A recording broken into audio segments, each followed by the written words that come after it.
Okay, it's going to be a review of Armageddon 2007. And man, I think this Armageddon run, it got off to a really slow start, but I think you can tell like they're slowly starting to pick up. I think each and every one of these, last couple of Armageddons got better. So here we go. We're at December 16th, 2007. This is from Pittsburgh, Pennsylvania. We get to see Edge steal the World Heavyweight Championship in the main event. You get it, Pittsburgh Steelers. Edge steals the world title. It was a pretty fun line for Michael Cole in the main event. This is the Mellon Arena. We have an attendance here of 12,500, and we get a pay-per-view buy rate. This is a solid 237,000 buys. You know, pretty much exactly where the Armageddon was in 2006. Huge step up from Cyber Sunday. So I think Armageddon '07 did pretty well. This is a hell of a card. On paper, it looks good. It was a solid show, lots of star power. Everybody's healthy here, minus Cena, and ended up being a quality show. We get the return of the King of New York, Chris Jericho. Save us Y2J on this show against Randy Orton. Man, I got a lot to say about the Jericho match, but yeah, man. So I wanted to make this point. So this is kind of a look inside 2007. If everybody was healthy, because, you had guys dropping like flies. You had guys committing suicide. So the bottom line is, I think 2007 would have been a really, really solid year. If we got more shows like this with this type of star power. And yeah, not to mention, this is Raw, SmackDown, and ECW tri-branded pay-per-view. They dropped the SmackDown only pay-per-views, I think No Way Out. I think No Way Out was SmackDown, and they decided to just axe it right after No Way Out 2007. But yeah, man, the most devastating wars are fought over championship gold is the tagline for Armageddon 2007. And they also actually had never really thought about the Armageddon definition. But, it's funny because traditionally it's the December pay-per-view, the last pay-per-view of the year. So if you look up the definition of Armageddon, it's, one of the interpretations of it is it's the final battle between the forces of good and evil. So I like the Armageddon name. I don't know if they had to drop it because of the movie, maybe copyright issues. You remember Bruce Willis was in Armageddon from 1998. I never actually saw that movie, but we're going to get right down to it. A solid show. So they're actually in Pittsburgh here.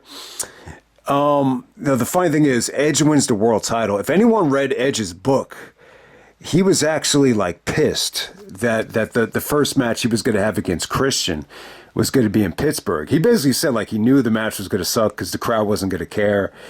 And he's right, man. Like when you look back on it, a lot of these shows from Pittsburgh, pretty much have dead crowds. Edge kind of interpreted it as, they're kind of like really into hometown or home teams, whether it be the Steelers, the Penguins, the Pirates. They seem a little bit more passionate about their teams than most normal cities. And then on top of that, he said, if you're not Kurt Angle, if you're not Mick Foley jumping off the cell, they just don't react to much. So that's the gut feeling that Edge had. And when you watch the show, it definitely backs it up here. I mean, I don't want to bitch about, I feel like I'm bitching about crowd reactions like way too much lately. I don't know if we're becoming spoiled because the WWE is doing all these great shows overseas where you get these monumental crowds like we saw at Backlash in France. But man, I'm just saying to myself here, like there's just so many matches here where the crowd was just very either mediocre or they were just dead. And this is a hell of a card. This is a solid card. I would definitely say, definitely the best Armageddon I think I'm reviewing so far this December. And, even though it's kind of a mediocre show, you could argue, it's definitely like one of the best pay-per-views of 2007. It's definitely in the top 5. I think it's arguably in the top 3. So let's get right down to it, man. First match of the night for the United States Championship, we got MVP defending his belt against Rey Mysterio. I thought this was good, man. I think this is one of MVP's best matches. Him and Rey had good chemistry, exciting match. A lot of viciousness from MVP, too. MVP really won JBL over. JBL kind of categorized MVP in the Miz, like in the same category, two young guys that need to be taught a lesson. But at this time, he's actually comparing MVP to Ron Simmons in terms of like the ruthlessness of his moveset. So just a beautiful match right here. Rey was just doing his thing. It looked like he was selling a little bit of a knee injury. There was a couple of bad falls from Rey. But man, the finish, definitely got a lot of criticism here. I mean, they didn't give you any indication that this was going to end the way it ended. And when it ended, it was just a little bit deflating. And, I think the mindset was, I think they wanted to protect Rey. When you really think about it, it almost goes under the radar. Rey Mysterio is going to get the title shot at the Royal Rumble against Edge. So it's in Madison Square Garden too. So, to have him, lose to MVP on pay-per-view. Yeah, I guess so. Maybe that would have been a mistake. I think you could have, protected Rey here. They definitely could have done that, but they decided just to give you kind of a crappy finish. But the match was going good while it lasted. I thought this was excellent stuff. So I think 2 Armageddons in a row. Rey just has really good opponents in MVP, and then next year you see it against CM Punk as well. I think that might have opened up the show. So that was probably the better match. But this MVP match, it was a good opener, man. Just really, really good stuff. And when we're talking about some of the best stuff that MVP was ever a part of, I got to say, I don't know if he ever looked better, than in this match against Rey. So, all right, next up we have CM Punk teaming up with Kane to take on Big Daddy V and Mark Henry coming out there with Matt Striker. All right, man, what are we thinking? Putting Punk in the ring with these guys, man. It really, I really didn't have a problem with this. So this looks kind of weird on paper, but I think you got to kind of keep in mind, this is what ECW was at the time. I think they definitely moved Kane to ECW. I think Kane actually won the ECW title at WrestleMania from Chavo. So I guess Kane was already in ECW, and obviously Big Daddy V and Mark Henry were there. Mark Henry was, I could have sworn he was ECW champion as well. So, it kind of makes sense. I mean, from the outside looking in, it kind of just looks like, all right, let's just put Punk with a bunch of monsters and see if he could survive. And he did. I thought he looked good. I think Punk looked really motivated here.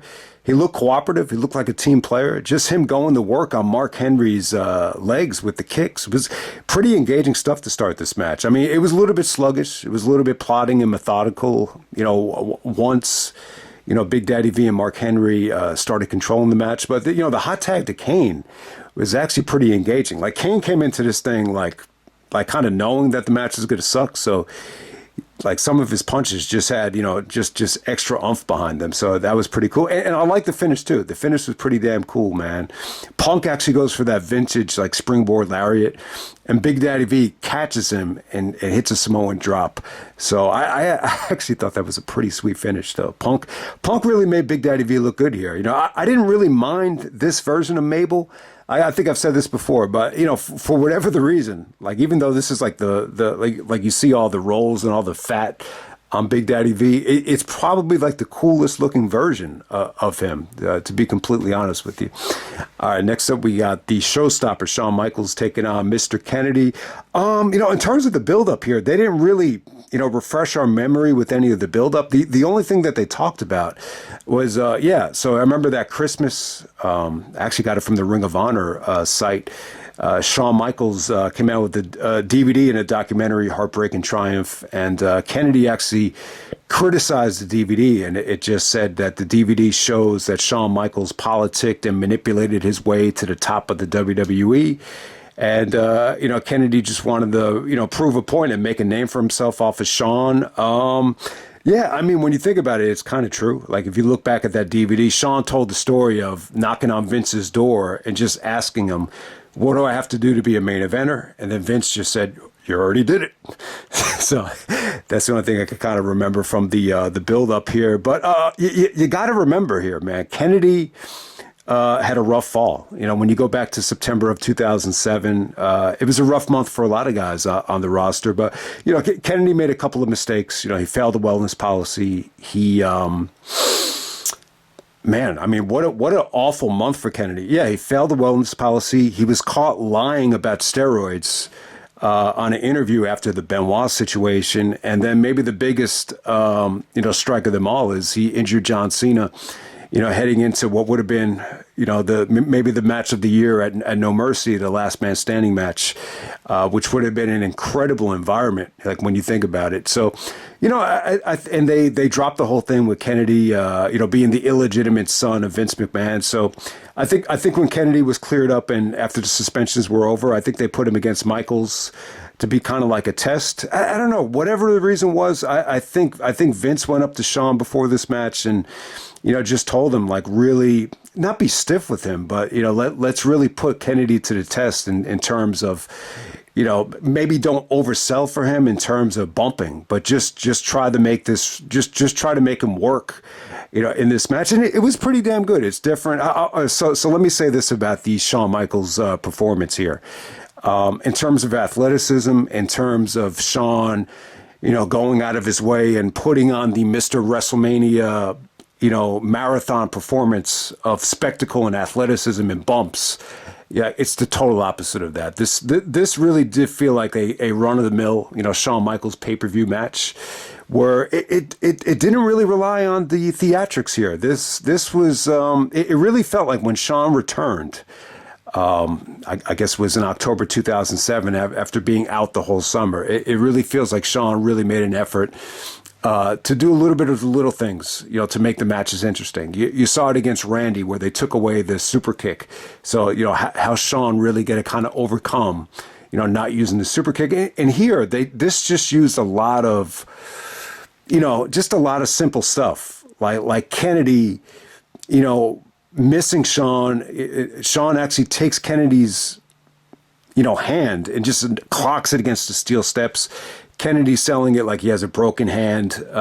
Kennedy accidentally uses, his left hand right before the finish, and then Shawn is able to hit the super kick out of nowhere. So you just had a lot of unique stuff like that. Not to mention, some of Shawn's, selling with the back, was pretty damn good here. Definitely you saw Kennedy just, kind of Irish whip, Shawn into the ring post on the outside was a really, really cool spot. But, for the most part, the reason I said I think it was like a test for Kennedy is Kennedy pretty much controlled the whole match. Like he really was. He was beating Shawn to the punch. He was really trying to, isolate and ground him, just keep him down with just a lot of elbows to the mat. I mean, it was pretty engaging stuff. Just a nice little pace here. Shawn did work the crowd, but it really wasn't, over the top in terms of the selling, in terms of, the excitement. But it was just a simple match, and I always liked the match. I always thought it was good. This is all right. So if you watch the super kick here, this is one of the few times, like, I never really think about it. Like, does Shawn connect on the super kick? Like my brother always used to tell me, he's like, he doesn't connect. He actually slaps his legs just to make the sound effects so you think it's connecting. But the one against Kennedy here, he said it was very noticeable to him that he didn't connect on the super kick. So you know what it is, man? I think different guys take it differently. I think there are times where he'll hit guys right in the mouth. I think he definitely knocked some blood out of Kurt Angle's mouth at WrestleMania, if you remember that. I remember particularly with Benoit, a lot of times he would just kick him in the chest. But yeah, I think there are times where you don't want to just knock a guy's grill out. So there's definitely an art to the way Shawn does it. I thought it was a beautiful match, though, just in terms of the psychology and the simple storytelling, and it was engaging stuff. And give Kennedy credit. I don't really know if this feud with Shawn did anything for him, though. I mean, the fact that he lost this match, just kind of leads me to believe that, this was kind of the beginning of the end for him, and it started like in terms of them kind of giving up on him as a major player. I think he definitely got a win on Raw, though. But, I think if they were really serious about kind of rectifying this Kennedy situation, I truly believe that he probably would have got the win at the pay-per-view. Instead, Shawn gets it. But, to be completely fair here, Shawn, even though Shawn's getting older, he's still the more over guy. If Kennedy was really going to be a team player or a big player, I think the fans would have got behind him a little bit more. They really weren't behind him here. The only crowd reaction here from Kennedy in terms of heat, in terms of cheers.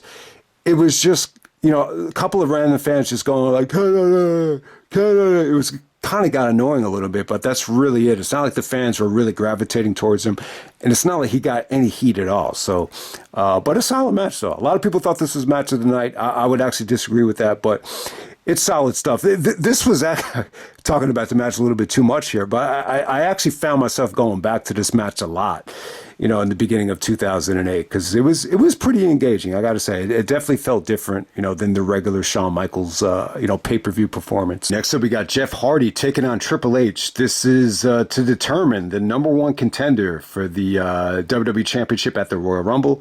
As we all know, Jeff Hardy would go on to win this and come up short against Randy Orton at the Garden, if you could remember that. But man, yeah, the Jeff Hardy Triple H, I think the first time these guys have touched since the Intercontinental Championship matches from SmackDown in 2001, where Jeff actually did win the IC title. I think Triple H did win it back, but yeah, Jeff and Triple H.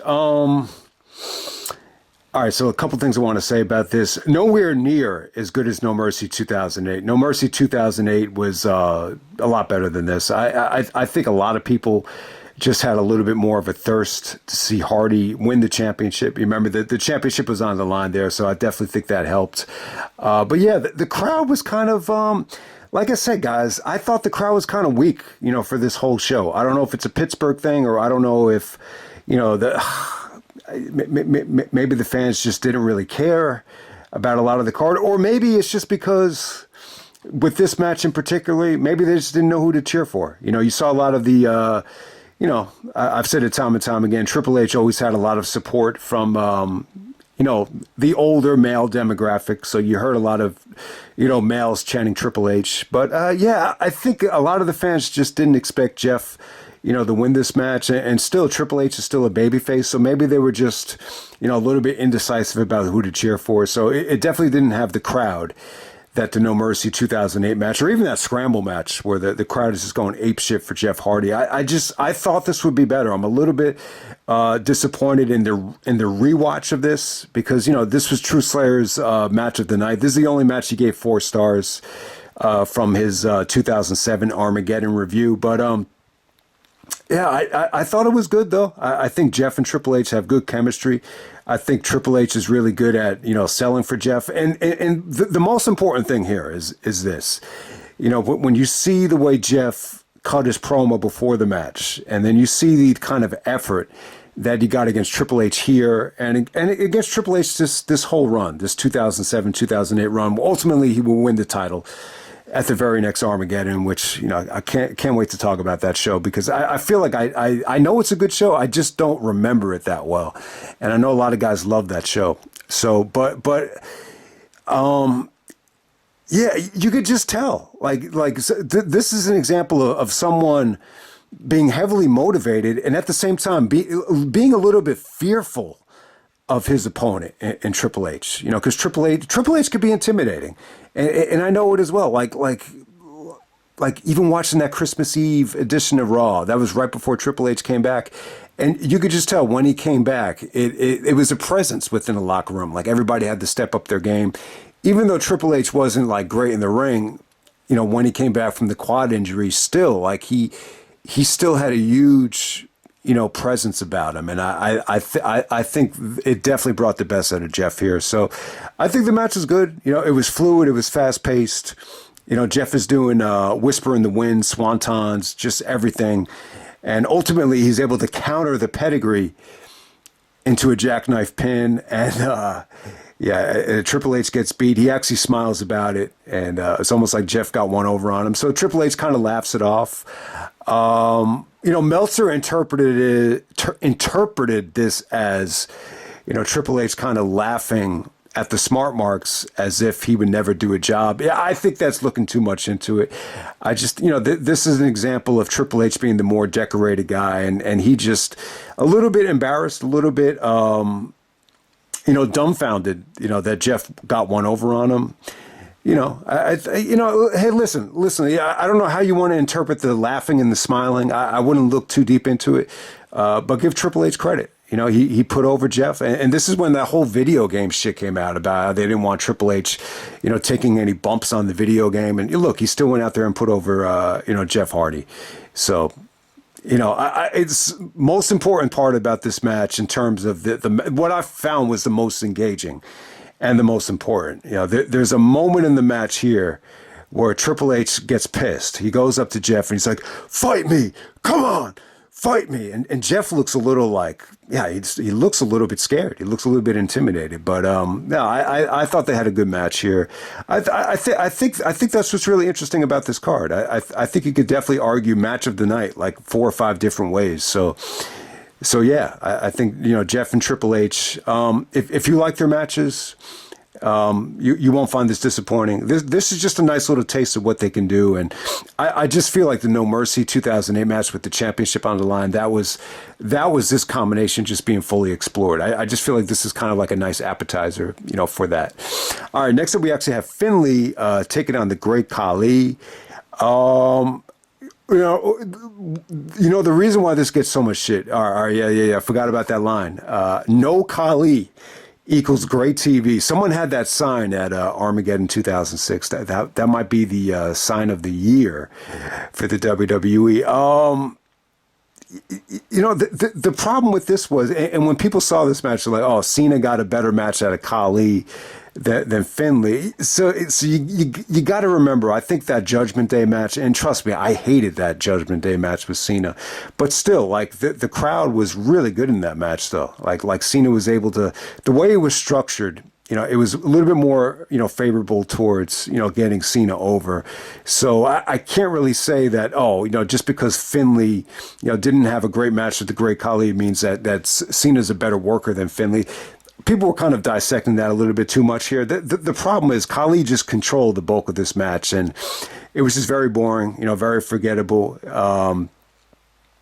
But I thought the ending was cool, though. The ending was just really, really, really good. You know, Hornswoggle actually comes out of nowhere behind the referee's back, and then Finlay's able to clock Khali with the shillelagh, and you get a fun finish there. But, you know, overall, the match sucked because Khali controlled, like, you know, 80% of it. And, you know, that's why I probably get so much shit. But we're going to move on to bigger and better things. Okay, for the WWE Championship, we have the return of the Savior, Chris Jericho, taking on the WWE Champion, Randy Orton. So Randy had won the belt at No Mercy, won it back from Triple H in the Last Man Standing match, if anyone forgets about that. So Jericho makes his big return after Survivor Series. Orton's actually in the ring, and he's talking about how he defeated Cena, he defeated Triple H, he defeated Shawn Michaels, he defeated a combination of 18-time world champions between the three of them. It's kind of funny that they use that 18 times thing, you know, to build Randy Orton up for this ceremony. So he wanted the torch to be passed to him. So there's this guy running with this torch into the arena, and then Jericho intercepts him and clotheslines him.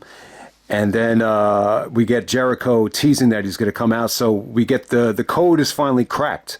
It says "Save Us Y2," and then we finally get the J, and to "Save Us Y2J." So this whole Savior thing, you know, leading up to Armageddon, I've never been more excited for somebody to come back. I think, you know, Jericho was sorely missed over these 2.25 years, whatever you want to call it, 2.25 years, however long he was out. And, so some people kind of criticized, you know, Jericho's debut against Orton here. I actually thought it came off pretty good. I actually thought it was a lot of fun. I thought Orton was good too. He's like, "All right, Savior, what exactly are you saving us from?" And then Jericho said, "Your boring personality, for one, to be exact." And Jericho was even making fun of the burn from the super kick on his face. And I thought it was a pretty good, build up here. Orton decided to give Jericho the title shot because he knew he can beat him. But, you know, you can't really look too much into it. Jericho, his first big match back, he's going for the WWE Championship. It's kind of a tough spot to be in. I mean, it really, really is. You know, usually when a guy comes back, I think you don't want to throw him into the championship match right away. I I always say to myself, man, if you were going to throw Jericho into a title match, why not just do it at No Mercy? Why do it here? But hey, I think they wanted to build up the return. Jericho likes to build things up like nice and slowly, just like he did in '99 with the post office thing with the countdown to the new millennium. So I think that's probably why.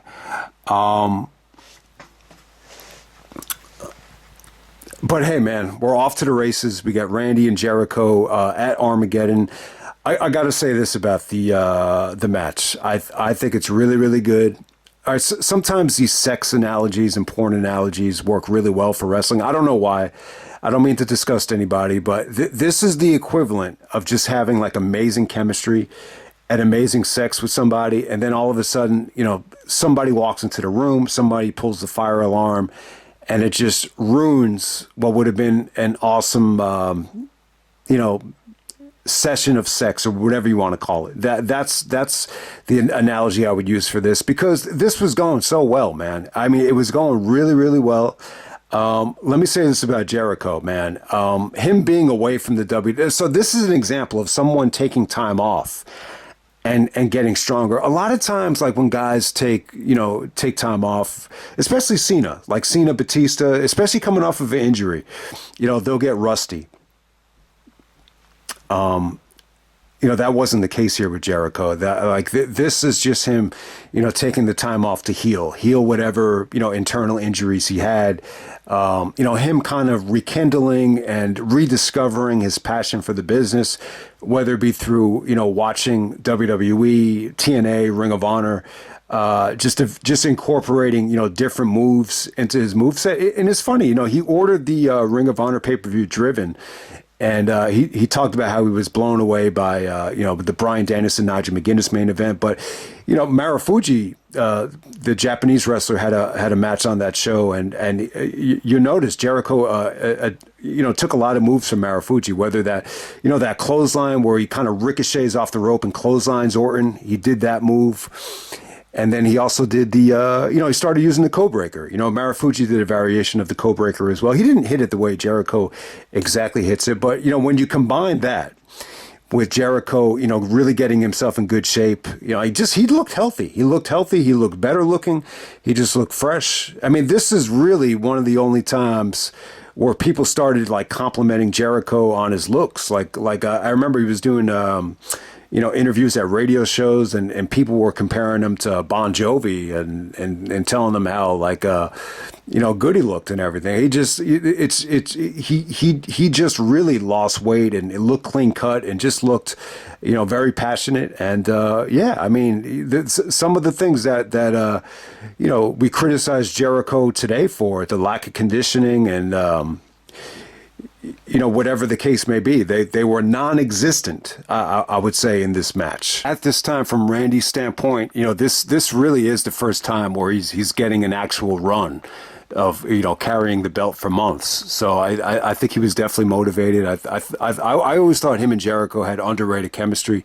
It's a combination that they should have went back to. And this is just a one-time only thing. I don't think they had this didn't result in any rematches or anything like that. So yeah, the Jericho-Orton combination, I think you might have to go, when's the next time they actually wrestled each other? I think you might have to go all the way to 2014. So it had been a while since got to see these guys ever touch again. So, but I thought this was good. It was definitely a refreshing matchup. The creativity and the counters and the explosiveness from Jericho was crisp as hell. And the crowd was good here. I'm not going to say the crowd was amazing at first. I just think, they probably anticipated, Randy, going over, and they weren't that excited about it. But, True Slayer was even talking about this, as the match progressed, they almost booked this in a way where you just kind of felt like Jericho was going to win. And I got to say, in terms of the execution here, that RKO counter into the lion salt, beautiful near fall. Just the way Jericho hit the ropes there and came down on Randy, it was just really well executed. I thought that came off great. And all right, so everything was going good. And then, maybe, I mean, if you were to tell me this, like Jericho's going to come back. He's going to wrestle Randy Orton, and they're going to produce like it almost feels like they're going to produce magic, and then but sadly Bradshaw is going to get up from the announce table and ruin the match and end the match in a DQ. So if you were to tell me that before, Jericho officially came back, I would have said, man, that sucks. Like that is a fucking horrible way, to bring back Jericho. I mean, you might as well just bomb the fucking ring, and I think I might prefer that. So man, a very, very frustrating way to, transition Jericho away from the title scene here. I wasn't a big fan of JBL, bouncing back into the ring. I just feel like if you felt like you had to retire, just stay retired, because there's just with JBL's like body type and his just the lackluster conditioning. You just kind of knew, like with the damaged back, like his return was not going to be the same no matter what. So why even come back? So they actually do this spot where Randy actually kind of throws Jericho into the announce table and kind of lands on Bradshaw. Bradshaw looked a little bit like, at first, I think the interpretation was like he thought it was an accident at first, like it really wasn't Jericho's fault. But the way Jericho reacted to get back into the ring, he actually just kind of pushes JBL out of the way. And then, JBL eventually, would attack Jericho later on in the match. But before we even get to that, though, I'm telling you, man, they did some cool stuff here. I gotta say, the counter to the code breaker actually came off pretty good. So Jericho goes for the code breaker. Randy actually counters it into a buckle bomb onto the turnbuckle, and then he sets up for the punt. So Randy's about to go for the punt. Jericho transitions into the walls of Jericho. The crowd finally, like the first time all night, they just like erupt. They just feel the title change. And, when the camera gets in close on Jericho with the walls of Jericho, you see JBL just comes out of nowhere and ends the match. Just very, very deflating. Eventually Randy RKO's him after the DQ is over, and that's how everything pretty much ends. JBL doesn't even finish up on commentary. So this is a way, to get JBL, back on the main roster to become a wrestler again. That's pretty much how they did it there. If the WWE is going to try to come out and make the argument for the booking of Jericho here, they'll say something like, all right, we wanted to make Chris Jericho like a sympathetic babyface. Like we wanted to make the fans feel bad for him that he had the championship won and JBL screwed him out of the championship. And then we want to give Jericho another story. But hey, the story kind of sucked. JBL and Jericho, they didn't have the best of chemistry. I get it. Like it was a fresh matchup. Jericho was on Raw the whole time JBL had the championship. So if you want to argue that it's somewhat of a dream match, the first ever undisputed champion going up against the longest reigning champion on SmackDown, it definitely had some marquee, value to it if you want to, promote it that way. But at the same time, they had no chemistry. It was a feud that, as soon as they touched, you couldn't wait for it to end. But my problem with it is it totally eliminated Jericho from, any sort of WrestleMania, title plans where, there seriously should have been some thought of him actually being in the main event of WrestleMania, on the Raw side, at least. I mean, definitely. I mean, so Triple H, Cena, Randy Orton, all those guys, Undertaker, you had so many guys, out with injuries that were still, going to compete for that spot. But this totally eliminated Jericho. This, I don't know. I've always, and Edge as well. Like Edge comes back from injury. He wins the championship on this night, the very same night. I don't know, man. I've always felt like there were certain guys, there was certain favoritism, at this time. I think definitely Triple H, Randy Orton, John Cena, Edge, Undertaker, Batista. There was just certain guys that Vince favored above others. And I think Jericho never really, entered that tier. I think Jericho and Christian as well, especially when you see Edge become champion on this night and eventually an 11-time champion before Christian even won one world title. it's a little bit, I can see how Christian could find that a little bit deflating. But, let me just end it right here. So, in terms of Jericho today, so yeah, this is why I'm a little bit more, favorable on Jericho today. Like I still try to stay very, very supportive of him, even though a lot of guys have turned on him, whether it be for lack of conditioning or poor matches and whatever the case may be, maybe other extracurricular activities that we don't want to get into. I've always tried to say, I love Jericho. I'm probably a bigger Jericho-holic maybe than anybody, on YouTube. So I really try to stay supportive of him, even through some of the dark times. So, this whole thing at Final Battle, man, that King of New York thing where, he's eating fast food and, doing his thing and coming out with the Frank Sinatra music. I think it's cool. I think it's cool that Jericho could actually just do what he wants, come out to whatever music he wants, eat whatever he wants, and still be champion, still be king of the world. I think it's pretty damn cool. So if anybody deserves it, it's him, because he's gotten the short end of the stick, so many times. Whether you want to go back to the WrestleMania 18 build, whether you want to go back to his botched return here in 2007. The list goes on and on. Even the way they treated him in 2008 when he won the belt, definitely was poorly booked. So, in some ways, even though Jericho is not the Y2J from 2001 or 2008, or even the Jericho from this show right here, so it's still cool that Jericho could really enjoy the limelight. Like he's doing today at Final Battle. But, let me just end it right there in terms of Jericho and Orton. But overall, I thought this was the match of the night. Even though it has a bad finish, I just think the work that they did in this match was so good. It's just a fresh matchup. You get a rejuvenated version of Jericho. You still get a motivated Randy Orton that's trying to prove himself. So the result was, it was a good match. Next up for the Women's Championship, we got Beth Phoenix taking on Mickie James. Hell of a matchup right here. I think this is definitely, it could have been one of the better women's matches of the year. They just put them in a bad spot, and it was a little bit too short. And then on top of that as well, the crowd just interpreted this like it wasn't that important. So Beth actually goes over in a little bit under 5 minutes, but it was really good for the amount of time that they've got. We've definitely seen, especially in this era. Yeah, I mean, you could have done a lot worse with the matchup of the women. So Beth goes over Mickie. Okay, and on to the main event. Triple threat match for the World Championship. Batista is actually the world champion. He had beat the great Khali at Unforgiven to finally, become world champion again. And he's taking on the Undertaker and taking on Edge in a triple threat match. Edge actually interfered in the Hell in a Cell disguised as a cameraman to beat up on Undertaker. So,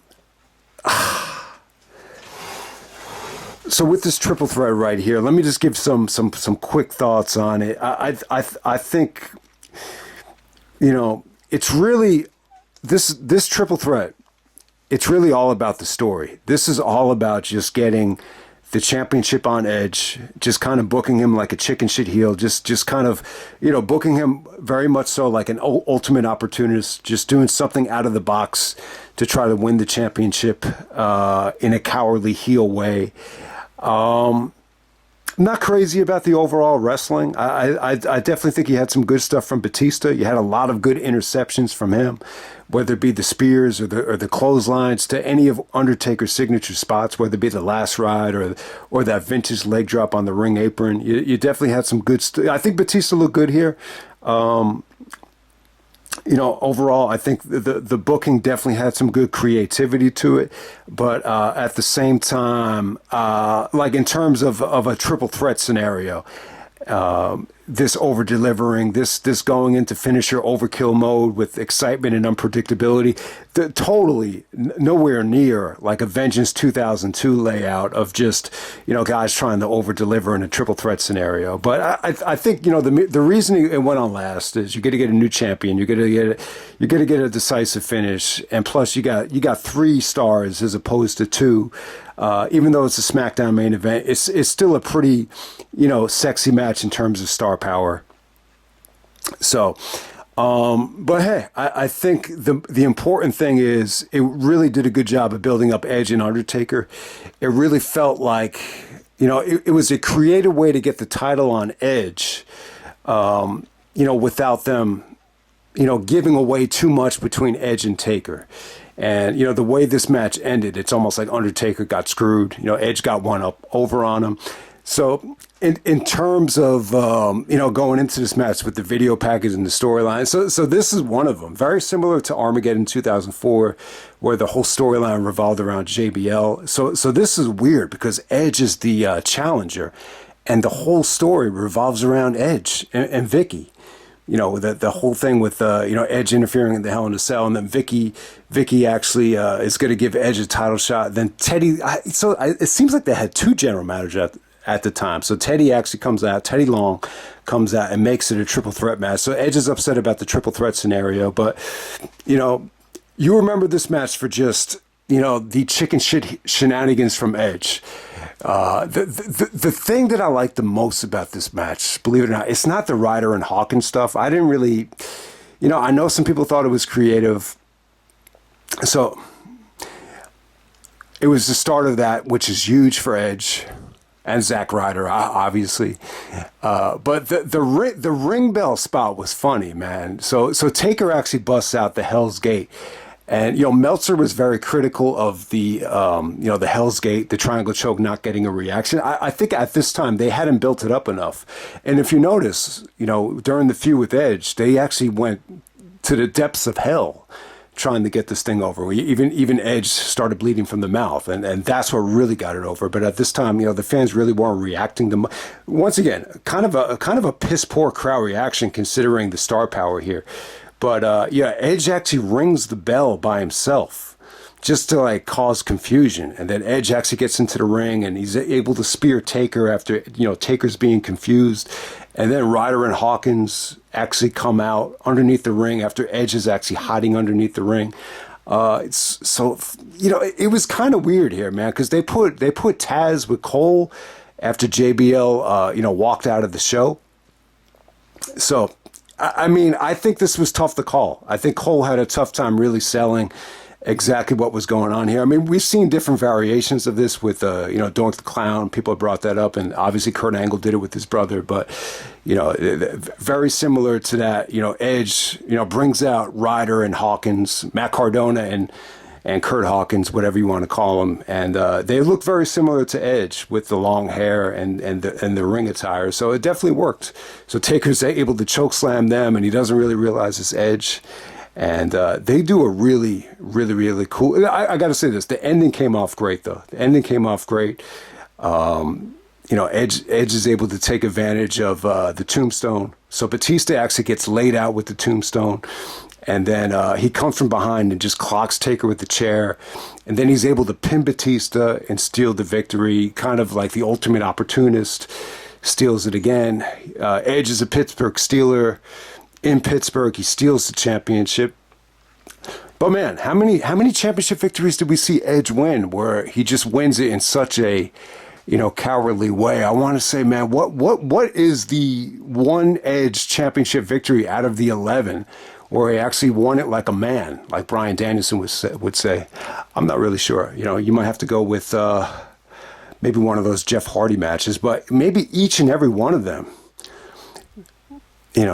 Maybe you have to go to some of the ones, when he was a babyface, like towards the very end. But I'm not sure, man. But I'm not crazy about the main event, though. But, a lot of people wanted to see Edge and Taker. And I think this was definitely a creative way to kind of pivot towards it. And plus, you still don't want to give away too much between Edge and Taker. And, they actually did touch in this match more than I remembered. But for the most part, it really kind of made you want to see them wrestle one-on-one. While they were still in an actual match together, and they still made you want to see it even more, so you give them credit. But man, Batista is champion here. He just had nothing to say in the video package, nothing to say in the build-up. And you almost have to wonder, did Batista feel like he was being taken advantage of, or just he's just kind of holding the belt here. And he's not going to be involved in the WrestleMania championship scene. So I'm sure he wasn't happy about it. But, you know, at the time, I think a lot of people just felt like there was more value in Batista chasing for the world championship. So that's the way they kind of looked at it. But I'm sure Batista wasn't happy about it. But I'll just end it right there, man. That's Armageddon 2007. A consistent show, a solid show. I think it's really good. I think Match of the Night, you could argue, is 5 different ways, from Mysterio MVP all the way up into the booking of the main event. I think the main event's solid. I just don't think it's great.